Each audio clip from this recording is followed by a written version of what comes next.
नमस्कार। हमारी vocal for local की सीरीज चल रही है। प्रधानमंत्री नरेंद्र मोदी ने हमें कोरोना के टाइम में वोकल फॉर लोकल, आत्मनिर्भर भारत एक अच्छा अच्छा नारा दिया है। और प्रधानमंत्री इस बात के लिए जाने जाते हैं कैसे वो किसी एक कॉम्प्लेक्स आइडिया को एक टर्म देके जन जन की टर्म बना देते हैं।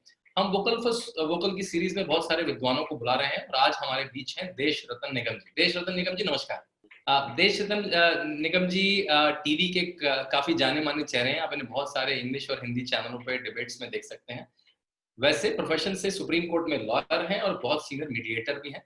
आजकल मीडिएशन बहुत बहुत चल रहा है, सीनियर मीडिएटर भी हैं।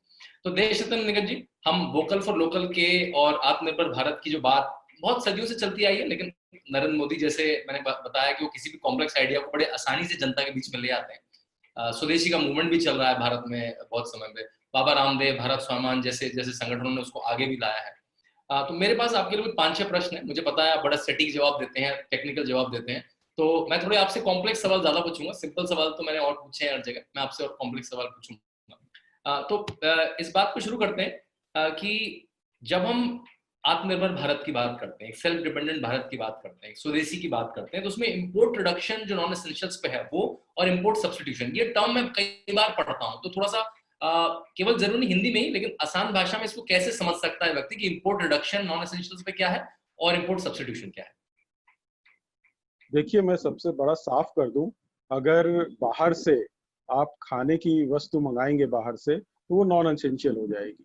या आप बोले कि हम बाहर से कुछ अनाज मंगाना चाहते हैं जबकि यहाँ पे कोई शॉर्टेज नहीं है इंडिया में, तो वो नॉन एसेंशियल हो जाता है। जो चीज़ें हमारे हिंदुस्तान में होती हैं, हिंदुस्तान बना सकता है और जिसमें हमारी कैपेबिलिटी है।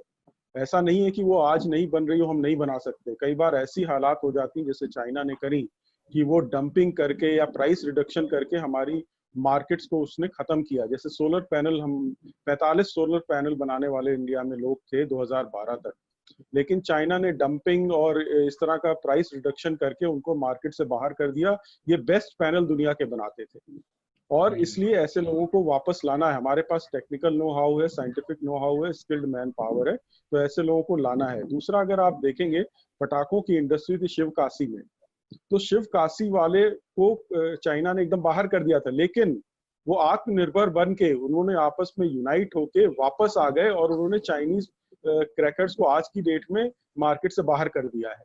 तो जो नॉन एसेंशियल्स जो चीजें हैं वो नहीं रखनी है, जो हिंदुस्तान में बन सकती हैं, चाहे वो मशीन हो, चाहे वो ट्रैक्टर हो, चाहे वो बस हो, चाहे वो सोलर पैनल्स हो, जो यहाँ बन सकता है वो नॉन एसेंशियल हो गया।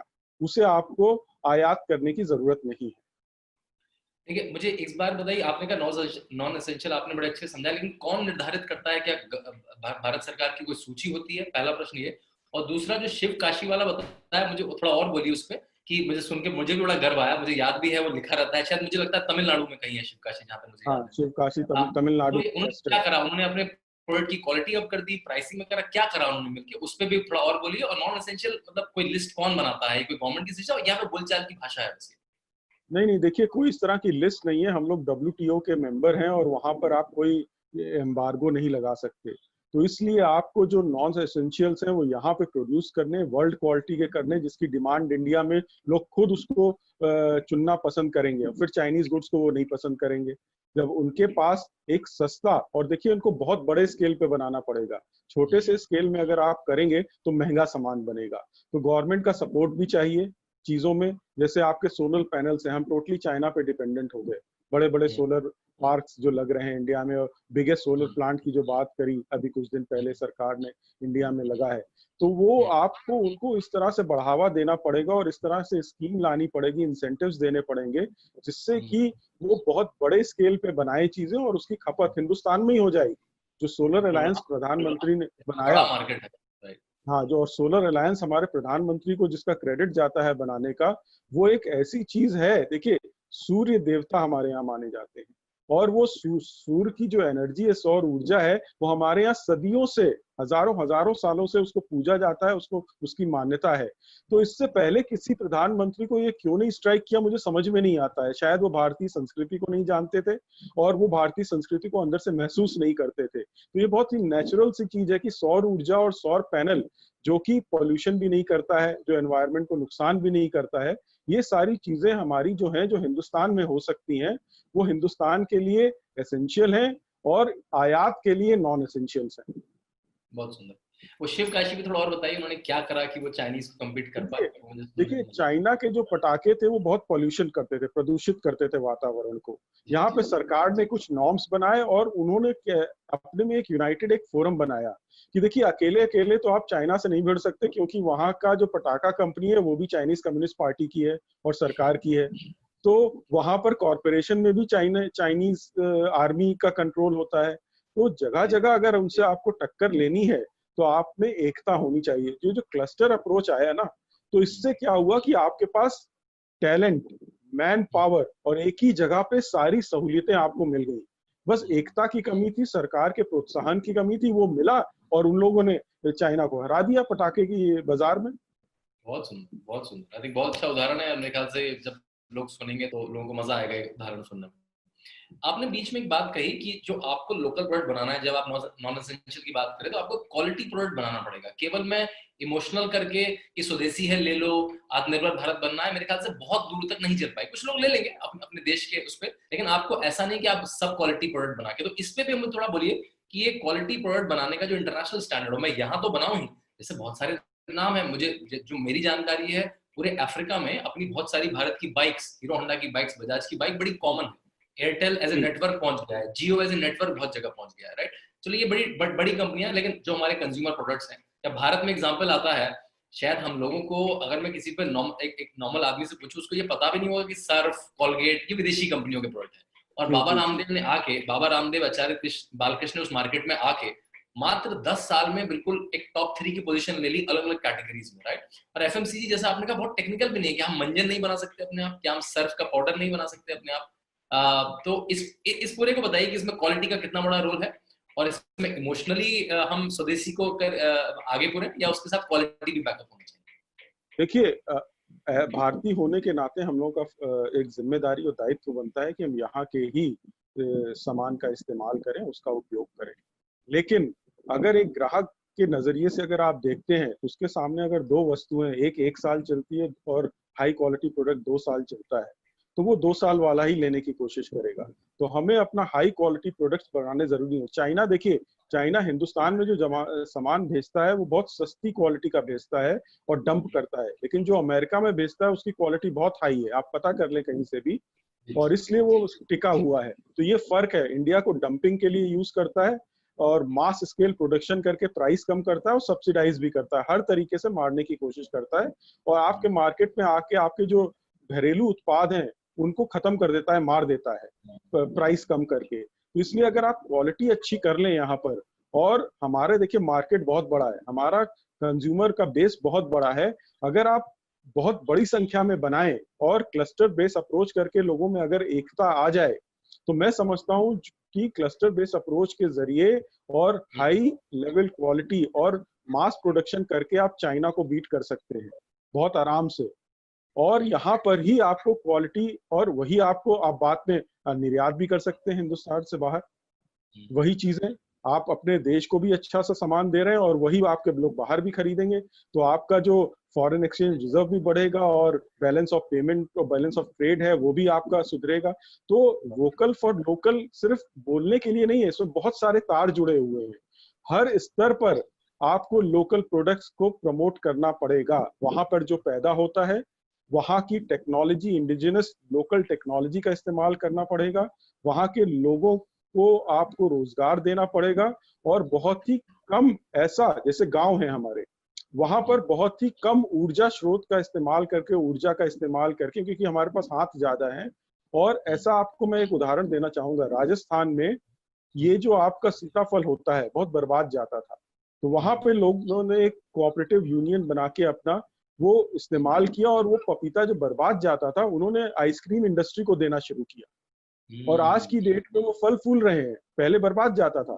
तो देखिए ये हर स्तर पर आप ये कर सकते हैं। पतंजलि का देखिए, मैं खुद एक उदाहरण मैं अपना दे रहा हूँ। मैं पतंजलि का च्यवनप्राश इस्तेमाल करता हूँ, दंत कांति पता नहीं कब से इस्तेमाल कर रहा हूँ। ये 2 प्रोडक्ट तो मेरे परमानेंट है।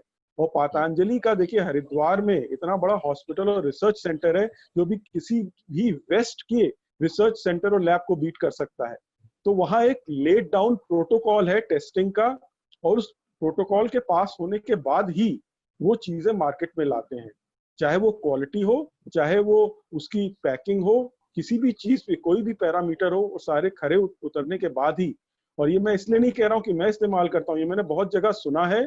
और रिसर्च जो हमारे आयुर्वेद और हमारा जो हिंदुस्तानी खान पान है, उसमें जो रिसर्च जानी चाहिए, जो पिछली सरकारों ने ध्यान नहीं दिया, आज पतंजलि द्वारा और भी रविशंकर जी हैं, ये सब हैं, तो इनके द्वारा जो चीजें हो रही हैं, मेरे ख्याल से वो काबिले तारीफ है। और ये वेस्ट का जो क्लिनिकल अप्रोच है, इससे भी ये लोग बहुत आगे निकल चुके हैं। बहुत सुंदर। तो आपने ये देखिए बहुत जरूरी बात कही कि एज भारतीय की तरह हमें भारतीय प्रोडक्ट खरीदना चाहिए, लेकिन अगर एज ए ग्राहक आप सोचेंगे, जो सोचते नहीं है जब घर परिवार से सामान लेने जाते हैं, तो आप एक लो क्वालिटी का प्रोडक्ट अपने बच्चों के लिए नहीं लेंगे, तो आपको हाई क्वालिटी मेंटेन करनी पड़ेगी। आपने पतंजलि का उदाहरण दिया कि उन्होंने बिल्कुल हाई क्वालिटी लैब मेंटेन करी, और मुझे याद है प्रधानमंत्री नरेंद्र मोदी ने ही जाके वो लैब जो पतंजलि रिसर्च इंस्टीट्यूट है उसका उद्घाटन भी किया था अभी कुछ साल पहले। तो आपको आपको हाई स्टैंडर्ड क्वालिटी भी जो जो है वो भी मेंटेन करनी पड़ेगी। आपने बीच में एक बात कही, थोड़ा सा रेफरेंस दिया कि आपने 2 टर्म कहे, लो एनर्जी और आपने कहा रूरल। उस पर मैं थोड़ी और चर्चा करना चाहूंगा कि जो पूरा आत्मनिर्भर भारत है, और उत्तर प्रदेश में अभी मुख्यमंत्री जब योगी आदित्यनाथ आए हैं, तो उन्होंने एक नया अभियान चलाया, ODOP, one district one product, कि हर डिस्ट्रिक्ट में एक प्रोडक्ट जो वहां बनता है, चाहे वो अलीगढ़ के ताले हो, चाहे वो फिरोजाबाद की चूड़ियां हो, चाहे वो भदोही के कालीन हो, उसको एक एससीजेड की तरह, उसको जो एक्स्ट्रा एक जोन जो बनाते हैं, जो केवल हमने शहरों में सुना था, या जो अर्बन या जो इंडस्ट्रियलाइज टाउन हो चुके हैं, चाहे वो साउथ में हो, चाहे वो महाराष्ट्र की तरफ हो, या नोएडा है थोड़ा बहुत उत्तर प्रदेश में, उनमें ऐसा लिखूंगा हर डिस्ट्रिक्ट में बनाऊंगा, उनको मार्केट दूंगा, राइट। तो इस पे कैसे कहना चाहेंगे कि लो एनर्जी का यूसेज, क्योंकि शायद हम एनर्जी उतनी ना बना पाए, प्रोड्यूस ना कर पाए, और आपने जैसा कहा हमारे पास हाथ ज्यादा है, और ये भी ना हो कि इसके चक्कर में सारा जो पॉपुलेशन है वो इंडस्ट्रियलाइज टाउन में आ जाए, गांव फिर खाली होने लगे। ऐसा ना हो कि आत्मनिर्भर भारत चलते हम एक अलग तरह का डेमोग्राफिक चेंज पैदा करते हैं। तो इसमें बोलिए कि इसमें रूरल इकोनॉमी का, रूरल इंडस्ट्रियलाइज इकोनॉमी का और लो एनर्जी का क्या योगदान है आत्मनिर्भर भारत? देखिए, सबसे पहले जो अभी कोविड का क्राइसिस चल रहा है, जो संक्रमण है, सारी दुनिया में ज्यादातर इकोनॉमियां आप देखेंगे, जो अर्थव्यवस्थाएं हैं, सब नेगेटिव में चली गई। सिर्फ भारत की ही इकोनॉमी के बारे में बोला जा रहा है, वर्ल्ड बैंक IMF बोलता है कि 1.92% रहेगा, जबकि भारत सरकार कहती है 3% से हम नीचे नहीं जाएंगे। और ये क्यों हुआ? क्योंकि हमारे यहाँ 50 से 60% लोग गांव में रहते हैं। रूरल इकोनॉमी, अर्थव्यवस्था हमारी नहीं रुकी। बम्पर क्रॉप हुआ, सरकार ने रेलवे रातों रात लगाई और सारा प्रोक्योरमेंट कर लिया और खरीद लिया, चाहे वो पंजाब हो, चाहे वो यूपी हो, या और भी स्टेट्स हो। इधर उन्होंने फ्री राशन दिया लोगों को, और वो जो फ्री राशन निकला खरीद के भर दिया फौरन। तो हमारा जो रूरल अर्थव्यवस्था है वो कहीं नहीं रुकी। तो और जबकि अमेरिका में 2% लोग हैं सिर्फ फार्मिंग में, तो वहां पे सारी की सारी जनता बेरोजगार हो गई। तो ये फर्क आपको देखने को मिलेगा, और ये दुनिया इस पर सोच रही है आज की डेट में। तो हमारे जो गांव है, देखिए वहां पर हमें लो एनर्जी इसलिए मैं कह रहा हूँ क्योंकि हमारे पास एक तो सोलर एनर्जी का बहुत प्रचुर मात्रा में अवेलेबिलिटी है। दूसरा, हमारे पास हाथ भी है, गांव में टैलेंट भी है, और प्रोडक्ट भी है, लोकलाइज प्रोडक्ट है। तो वो उसका इस्तेमाल करना बहुत जरूरी है, जो हमारे पर्यावरण का नुकसान भी नहीं करते। तो ये लोकल, जो वोकल फॉर लोकल है, तो इसलिए भी बहुत इंपॉर्टेंट है। और जैसा आपने बोला कि जैसे योगी आदित्यनाथ जी ने वन डिस्ट्रिक्ट वन प्रोडक्ट की बात करी है, एक तरीके से क्लस्टर अप्रोच से मिलता जुलता है। ताले अगर उस इलाके में बनते हैं तो उसकी एक्सपर्टीज है, तो उसको प्रमोट करिए। चाइनीज ताले हमारे यहाँ क्यों आ रहे हैं? वो नॉन एसेंशियल है, जबकि हमारे यहाँ अलीगढ़ के जो ताले हैं वो दुनिया भर में मशहूर माने जाते हैं। लेकिन जो चाइना का जो चीप प्रोडक्ट आने लगा, कहीं ना कहीं उसने हराना शुरू किया। तो कहीं ना कहीं प्रोत्साहन की जरूरत है, क्लस्टर बेस्ड अप्रोच की जरूरत है। सहारनपुर का फर्नीचर आप देख लीजिए, उसकी जो इनले वर्क होता है उसकी बात कर लीजिए, या कानपुर का चमड़ा उद्योग देख लीजिए, आगरा के जूते देख लीजिए आप। तो हर जगह आपको टैलेंट पूल अवेलेबल है, और वो ऐसा नहीं कि बहुत हैवी एनर्जी कंजम्पशन करते हैं। वो अपने टैलेंट का इस्तेमाल करके कम से कम एनर्जी का इस्तेमाल करते हैं। तो इसलिए सही पॉलिसी बननी है। और जैसा आपने SEZ का नाम लिया, यूपी में इस वक्त कोई भी SEZ नहीं है। मैं चाहूंगा कि वहां की सरकार SEZ क्रिएट करे। मेरे जरिए खुद भी कुछ चाइनीज जो कंपनियां थी 3, वो हिंदुस्तान में उत्तर प्रदेश में आना चाहती हैं, लेकिन वो थोड़ा भटक रही हैं वहां पर, और उनको ये नहीं मालूम है कि क्या उनको मिलेगा। तो इसलिए एक पॉलिसी वहां बननी चाहिए उत्तर प्रदेश में, क्लियर SEZ की, कि ये SEZ है, ये आपको कंसेशंस मिलेंगे और ये होना है। तो वो मेरे ख्याल से उस पर कार्य चल रहा है, दिमाग लगाया जा रहा है, और जल्दी कुछ ना कुछ हमको सुनने को भी मिलेगा इस विषय में। देशरत्न निगम जी, बीच में ये बात आती है जब आत्मनिर्भर भारत की बात आती है या स्वदेशी की बात आती है, इसमें एक विश्वास का एलिमेंट भी है, क्योंकि ऐसा देखा गया है कि हम अपने कॉर्पोरेट को भी समाज की तरह विश्वास की नजरिए से नहीं देखते। हाँ, ये तो कमाते हैं, पैसे वाले हैं, चोर होंगे, उन्होंने टैक्स चुराया होगा। एक ये नॉर्मल थॉट ये है, मतलब डिफॉल्ट थॉट ये है। अगर वो सही होगा तो अलग बात है, डिफॉल्ट थॉट ये नहीं कि वो सही है, शायद कुछ लोग गलत होंगे। और फिर जनता पे विश्वास कि वो क्या खरीद रही है, वो उसका क्या बिहेवियर है। तो इसमें इस पूरे आत्मनिर्भर भारत में कॉर्पोरेट पे विश्वास, जनता पे विश्वास, आपको लगता है ये इंपॉर्टेंट एलिमेंट है या नहीं? देखिए, ये बहुत जरूरी है। सरकार जनता की होती है, इसलिए जनता पर विश्वास करना बहुत जरूरी है। तो आपने अगर मोदी सरकार का एक बहुत बड़ा अहम फैसला देखा होगा कि पहले बहुत सारे कामों में, सरकारी कामों में एफिडेविट अटेस्ट कराना पड़ता था, ओथ कमिश्नर से या किसी ना किसी नोटरी से कराना पड़ता था। हाँ, तो उन्होंने सेल्फ अटेस्टेशन कर दिया। मतलब कि आपको, आपके ऊपर विश्वास किया कि आप खुद अटेस्ट करिए और हम आपको सत्य मानेंगे। असत्य पाया गया तो उसकी अलग कार्रवाई होगी। और आप सम्मान करिए, ये उसके आत्मसम्मान से भी जुड़ा हुआ प्रश्न है। आप देखिए, हमेशा से क्या था, अंग्रेजी सरकार यहाँ के लोगों को चोर समझती है और सारे कानून, हाँ, तो सारे गलत हैं। तो वही मानसिकता चली आ रही थी। तो 2014 के बाद इस मानसिकता को बदलने की कोशिश की जा रही है और जनता का सम्मान किया जा रहा है। और उनका जो विश्वास है जनता पे करने की, जो बहुत बड़ी बात है, अगर उन पे आप विश्वास नहीं करेंगे, हमेशा विश्वास करेंगे, तो वो नाता नहीं जुड़ सकता आपका सरकार का और जनता के साथ में। तो ये जो विश्वास है जनता में, और जो मैंने आपको सेल्फ अटेस्टेशन एफिडेविट की बात करी, वो बहुत बड़ा कदम था। और इसी तरह हमारे जो बिजनेसमैन है, देखिए, एक मछली तालाब सारा गंदा कर सकती है, लेकिन बिजनेसमैन को अगर खुला वो दिया जाए, और उनके ऊपर जिस तरह के रिफॉर्म्स अभी चल रहे हैं, सेल्फ डिक्लेरेशन चल रहा है, आप GST जैसे आया, बहुत बड़ा रिफॉर्म आया, तो ये सही कदम है। उन पर आप विश्वास करिए, लेकिन जो गलत करता है उसको ऐसी सजा दीजिए जो कि दोबारा वो कोई गलत काम ना करे। एक तरफ आप विश्वास भी करिए, लेकिन जो बेईमान आदमी है उसके लिए हमारी कानून की व्यवस्था और लॉ एंड ऑर्डर ऐसा होना चाहिए, सख्त होना चाहिए कि वो बच के ना जा पाए। तो आई थिंक ये बहुत अच्छा एलिमेंट बताया आपने कि जो आत्मनिर्भर भारत है वो देश स्वावलंबी तभी बनेगा जब सरकारें अपने लोगों पे और अपने कॉर्पोरेट पे, अपने बिजनेस पे भी विश्वास रखें। देश रतन निगम जी, 2-3 बातें कही, उसमें मैं थोड़ा और क्लैरिफिकेशन चाहूंगा। एक, आपने कई बार क्लस्टर अप्रोच बोला, थोड़ा समझ में आया कि कैसे सारे लोग एक साथ मिल सकते हैं, उनकी कॉमन नीति हो सकती है। लेकिन इन सब क्लस्टर अप्रोच के बाद भी सप्लाई चेन है, उसका क्या होगा? क्या हम सरकार पे ही निर्भर करेंगे? एक ये भी थोड़ा देखा जाता है, हमारे सरकार पर निर्भरता बहुत है। हम कहते हैं सरकार कुछ फैसिलिटी दे दे, तो क्योंकि जितने बिजनेसेस डेवलप हुए हैं, मुझे नहीं लगता कि वो सरकार के रहते डेवलप हुए हैं। तो ये क्लस्टर अप्रोच और डिटेल में क्या है, एक उदाहरण लेके या ताले का उदाहरण लेके, और इसमें सप्लाई चेन कहाँ पे आती है इन सब में? क्योंकि फाइनली उसको बिकना भी है, वो गांव में तो नहीं बिकेगा। उसका जो कस्टमर है वो तो शहर में बैठा है, विदेश में बैठा है, पूरे भारत में बैठा है। तो उस पर थोड़ा बताइए, सप्लाई चेन और क्लस्टर को थोड़ा और समझाइए। देखिए, क्लस्टर अप्रोच वो जगह होती है जहां पर एक ही तरह का कार्य होता है और वो उसमें स्पेशलाइज करता है उस चीज को, और वहां पर उनके पास टैलेंट भी है, स्किल भी है, मैन पावर भी है, और कम पैसे में बना सकते हैं क्योंकि एक ही जगह पे सारी चीजें हैं। और दूसरा, इसको देखिए, हमारे यहाँ बिजनेस में सरकार प्रोत्साहन दे सकती है, उसमें हिस्सा लेने की सरकार को जरूरत नहीं है। मैं नहीं मानता हूं कि सरकार को बहुत ज्यादा कंट्रोल करने की जरूरत है। यहाँ का आदमी मेहनती है, अक्लमंद है और ऑनेस्ट है, बाय एंड लार्ज अगर देखेंगे तो। अगर मौका मिले, और सरकार की पॉलिसीज जो अभी बन रही हैं, जो आपने देखा कोविड के टाइम पे इतने ज्यादा शॉर्ट, मिड टर्म और लॉन्ग टर्म रिफॉर्म्स हुए, उसका इनको सिर्फ फायदा उठाना है, उनको इन तक ले जाना है। और जैसे मैंने शिव काशी का आपको एग्जाम्पल दिया था, वो पटाखे सारे हिंदुस्तान में मिलते हैं, वो भी सप्लाई चेन में आ गए। अगर जी एक बार आपने मार्केट में अपना प्रोडक्ट क्वालिटी वाइज और प्राइस वाइज खड़ा कर दिया, मैं नहीं समझता हूँ कि फिर आपको पीछे देखने की जरूरत है। सरकार को सिर्फ प्रोत्साहन करना है, और आपकी जनता यहाँ पर इतनी माहिर है, मैं कहूँगा इतनी टैलेंटेड है कि वो इस चीज को बहुत आराम से आगे ले जाएंगे। और वही मैं कह रहा हूँ कि स्पेशल इकोनॉमिक जोन्स बनाइए, उनको कंसेशंस दीजिए। जो वियतनाम कंपनियां जा रही हैं वो हिंदुस्तान की तरफ भी शिफ्ट होने लगेंगी। और आपको धीमे धीमे, मैं अभी भी कह रहा हूँ, मुझे अपनी अर्थव्यवस्था की जो नींव है हमारी है, वो बहुत ही मजबूत है।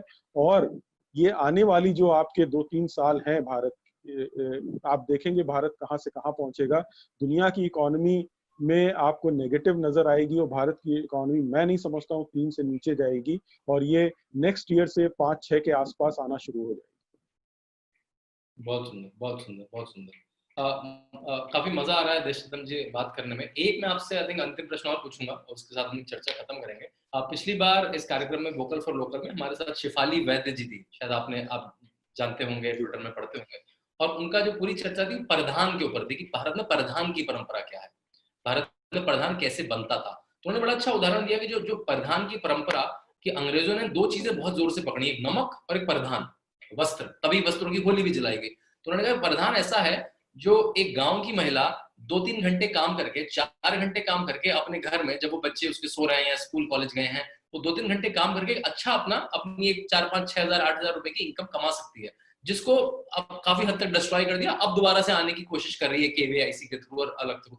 इस तरह से कैसे देखते हैं जो बिल्कुल कुटीर उद्योग है, जो एक हब है, जैसे लिज्जत पापड़ क्षेत्र का एग्जांपल है, घर घर में दे दिया गया, एक क्वालिटी स्टैंडर्ड सेट कर दिया गया, एक प्रोटोकॉल बना दिया गया, उसके जो इक्विपमेंट है, गियर है, वो दे दीजिए गए घर में।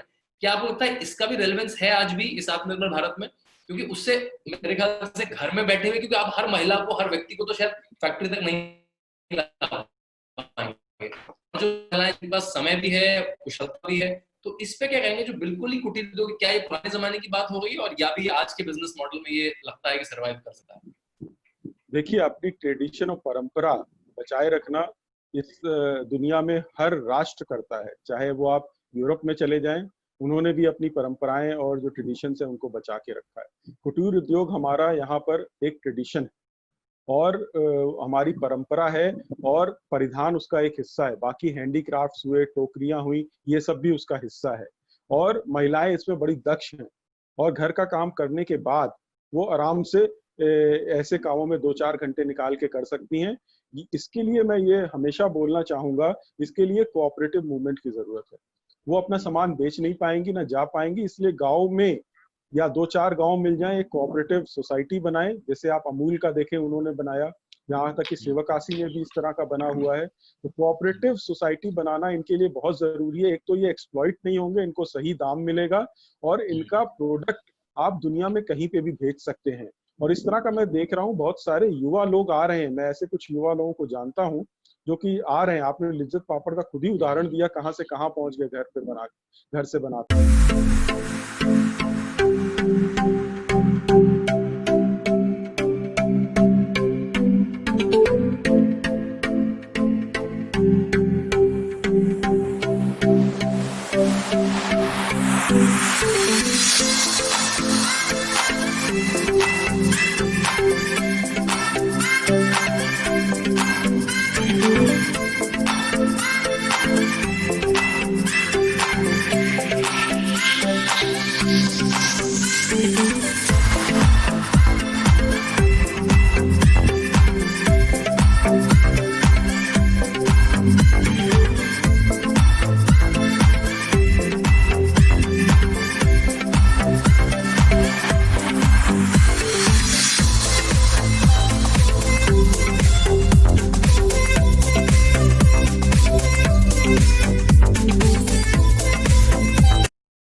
की जो क्वालिटी है कपड़े का, जो जो फैब्रिक है, वो भी उसी हिसाब से जो वहाँ के वेदर को सूट करता है।